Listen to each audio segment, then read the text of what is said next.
प्रिय विद्यार्थियों, कक्षा 11 आपका गोस्वामी तुलसीदास जी द्वारा रचित आज दोहावली कराई जा रही है। उससे संबंधित पदों पर आधारित आपके प्रश्न उत्तर हैं। तो पहला पद है आपका, मानि राखिबो मांगिबो पियसो नित नवनेउ तुलसी तीनों तबो फवे जो चातक मति लेव। ये पद है। प्रथम पंक्ति आपकी है, मानि राखिबो मांगिबो पियसो नित नवनेउ। इसे रेखांकित कर लीजिएगा। अब इसका भावार्थ पहले समझते हैं, फिर प्रश्न उत्तरों की ओर चलते हैं। मान रखना, अपने स्वाभिमान को रक्षित रखना, स्वाभिमान को बनाए रखना, मांगना और अपने प्रिय से नित्य नया प्रेम दिखाना, नया प्रेम करना। ये तीनों चीजें तुलसीदास जी कहते हैं, ये तीनों चीजें तब रक्षित हो सकती हैं, उनकी रक्षा हो सकती है जब मनुष्य का स्वभाव चातक के सिद्धांत को अपना लेता है। चातक एक पक्षी है जो अपने स्वाभिमान को रखता है, ऊपर को मुंह करके रखता है। निरंतर जब बादलों को देखता है तो उनसे मांगता है, क्योंकि वह उसका स्वामी है। वो जानता है कि हमें बादल ही दे सकते हैं, ये चीज हमें बादल से ही प्राप्त होगी। तो वो नित्य अपने उससे नया प्रेम करता है, तीनों सिद्धांतों को अपनाता है। तो मनुष्य को भी अपने स्वामी से ही मांगना चाहिए, अपने स्वाभिमान को रक्षित रखना चाहिए, उसकी रक्षा करनी चाहिए, अपने स्वाभिमान को बना के रखना चाहिए और अपने स्वामी से नित्य नया प्रेम करना चाहिए। तुलसीदास के कथनानुसार इसका भावार्थ है। अब पहला प्रश्न है, प्रस्तुत पद का संदर्भ लिखिए।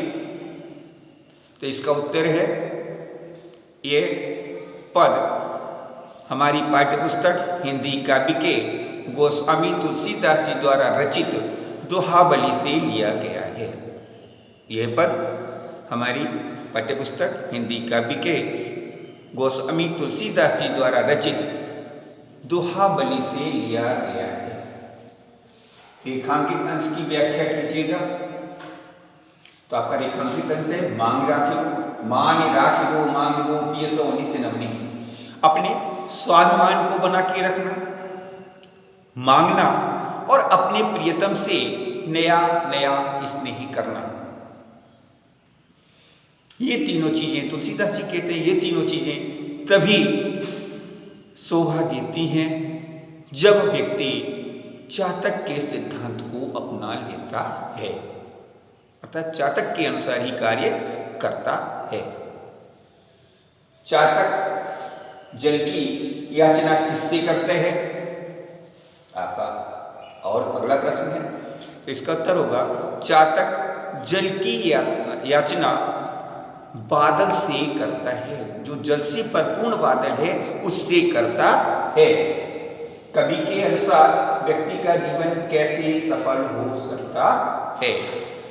कवि के अनुसार व्यक्ति का जीवन कैसे सफल हो सकता है? इसका उत्तर है, कवि के अनुसार व्यक्ति का जीवन चातक के सिद्धांत को अपना करके सफल हो सकता है। अगला प्रश्न है, इस पद्यांश में किसकी विशेषताओं का वर्णन किया गया है अथवा बताया गया है? तो इसका उत्तर है, इस पद्यांश में चातक की विशेषताओं का वर्णन किया गया है अथवा चातक की विशेषताओं को बताया गया है। चातक अपने स्वाभिमान की रक्षा करते हैं, मांगता भी अपने स्वामी से है और उससे पाने के लिए नित्य नया नया प्रेम दर्शाता है, दिखाता है। अगला पद है आपका, नहीं जाचत नहीं संग रही शीस नाय नहीं ले ऐसे मानी मांगने को वारिद बिनु दे। ये पद है। इस पद में आपको अंतिम पंक्ति है, ऐसे मानी मांगने को वारिद बिनु दे। इसको रेखांकित कर लीजिएगा, इसको रेखांकित कर लीजिएगा। इसका भावार्थ है, चातक जो है ना तो वो हर एक से मांगता है, ना तो वो हर किसी से मांगता है, और ना ही अपनी आवश्यकता से अधिक वस्तुओं का संग्रह करता है, और ना ही वो कभी शीश झुका करके अर्थात स्वाभिमान खो करके उसको पाता है। लेता नहीं है, स्वाभिमान को नहीं खोता है, वो शीश झुका कर भी किसी से कोई वस्तु नहीं लेता है। बादल से भी वो शीश झुका करके नहीं लेता है। तो ऐसे स्वाभिमानी व्यक्ति की इच्छा को कौन पूरा कर सकते हैं?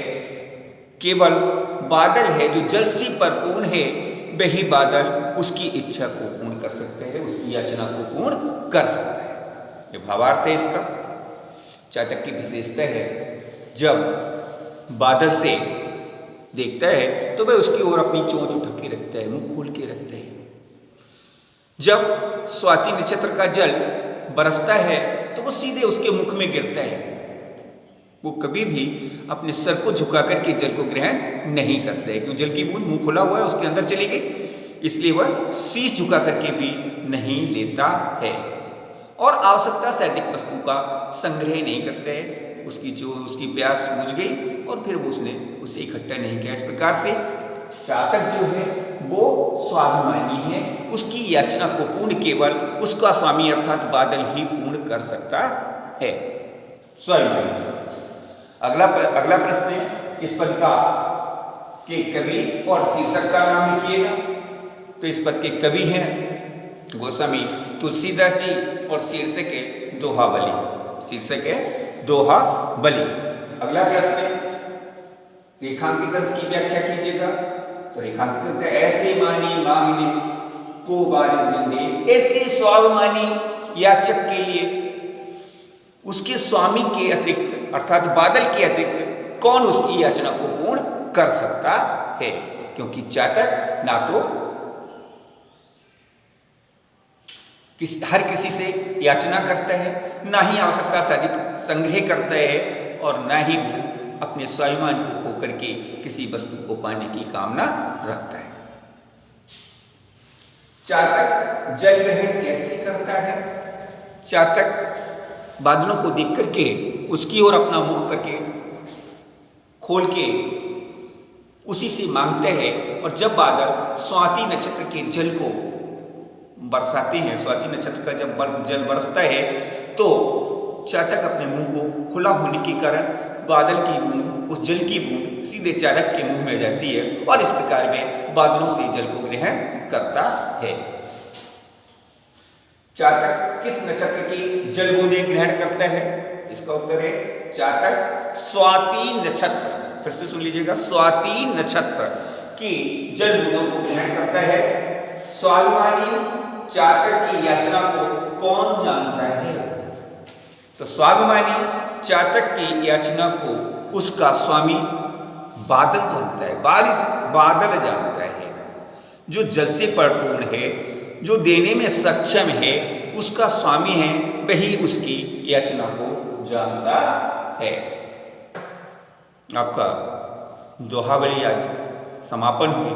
कल आपके लिए अगले भाग में आपको विनय पत्रिका से संबंधित पदों की प्रश्नोत्तर कराए जाएंगे। जय हिंद, जय भारत।